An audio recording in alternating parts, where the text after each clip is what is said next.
கவலைக்குரிய ஒரு விஷயம் என்னன்னு சொன்னால், இந்த சின்ன பிள்ளைகளுடைய உள்ளத்திலையும் சில தாய்மார்கள் நஞ்ச விதைக்கிற மாதிரி விதைச்சிருவாங்க. இவங்க ஏதாவது ஒரு 30 வருஷத்துக்கு முன்னுக்கு காணி பிரச்சனை அல்லது ஏதாவது ஒரு கொடுக்கல் வாங்கல் பிரச்சனை, சொந்த நானாவும் தம்பியும் பேச மாட்டாங்க. 30 வருஷமா நானாவும் தம்பியும் பேசுறது இல்ல. நம்ம கண் கூட பாக்குறோமா இல்லையா? சின்ன பிரச்சனை, சின்ன பிரச்சனைக்கு அப்படி நீங்க நானாவும் தம்பியும் பேசாம உறவை துண்டிச்சு நீங்க மௌத்தா போனீங்கடா, ரசூலுல்லாஹ் சொன்னதான் சொல்றேன், நீங்க சொர்க்கம் செல்ல முடியாது, உங்களோட துஆக்கள் ஏற்றுக்கொள்ளப்படாது. எதுக்கா நீங்க பாய்ச்சீங்க?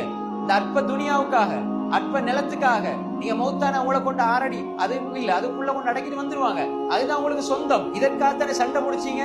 அல்ஹாக்கும் முத்தகாசுர் ஹத்தா சுர்துமுல் மகாபிர். தேடி தேடி தேடி தேடி கபரை சந்திக்கிற வரைக்கும் இதே நிலைதான். அன்புக்குரிய சகோதரிகளே, இந்த நிலைக்கு நாங்கள் ஆளாகிவிடக் கூடாது. ஏன் 30-40 வருஷமா சொந்த நானாவும் தம்பி பேசுறது இல்ல, 50-60 வயசு. இப்ப உம்மாவும் அதே நிலைதான், வாப்பாவும் அதே நிலைதான். இப்ப உம்மாவும் வாப்பாவும் சேர்ந்து பிள்ளைகளுக்கு சொல்லி கொடுப்பாங்க, அவரோட பிள்ளைகளோட எந்த பேச்சும் பேசக்கூடாது, பரம்பரை பகை. அவரோட சாச்சாட முகத்தை பார்க்கவும் கூடாது. எப்படி இந்த பிள்ளைகளை நாசமாக்குறது? அன்புக்குரிய சொல்ல எப்படி மனசு வருது இப்படி சொல்றதுக்கு? அந்த அவரோட முகத்தை பார்க்க கூடாது, அந்த குடும்பத்தோட எந்த தொடர்பும் இல்லை, பேசவே கூடாது. அப்ப நீங்க தான் அல்லாட அருளை நீங்க பெற்றுக்கொள்ள, உங்களோட பிஞ்சு பிள்ளைகளையும் அல்லாட அருளை இருந்து தூரமாக்கணுமா? அல்லாட லானத்தை பெறதுக்கு வழிவகுக்கணுமா? தாய் தந்தைகள் இதுல கவனமாயிருங்க.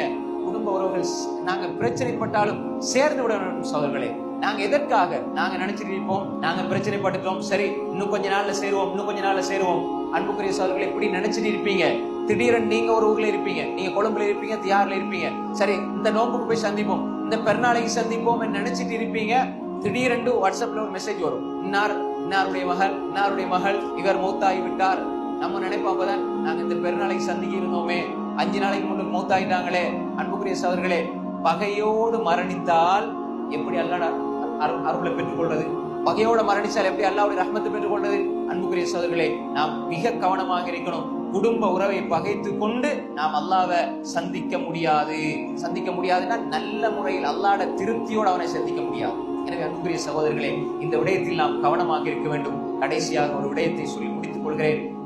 மிக கவலைக்குரிய விஷயம் என்னென்றால், இந்த பரம்பரை பகை, சின்ன விஷயங்களுக்கு பகை, இதை விட்டுவிடுங்க சகோதரர்களே. இது அற்ப துனியா. இந்த உலகத்துல எதையுமே நிரந்தரமா நீங்க நினைச்சிட்டு இருக்காதீங்க. இன்றைக்கோ நாளைக்கோ அடுத்த ரமலான் கிடைக்குமோ கிடைக்காது, எங்களுக்கு ஒன்றுமே தெரியாது சகோதரர்களே.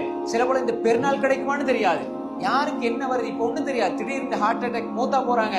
ஆனா அவரோட பேசல, இவரோட பேசல. ஆனா ஊர்ல சொல்லுவாங்க அவர் நல்ல மனுஷர். ஆனா போய் கேட்டா தம்பியோட பேசுறதில்ல, தாத்தாவோட பேசுறதில்ல. பல வருட பகை. அன்புக்குரிய சகோதரர்களே, அல்லாஹ்வுடைய எச்சரிக்கையோடு வயதோடு நாங்க கபருக்குள்ள போறோம்னா என்ன நிலை இது?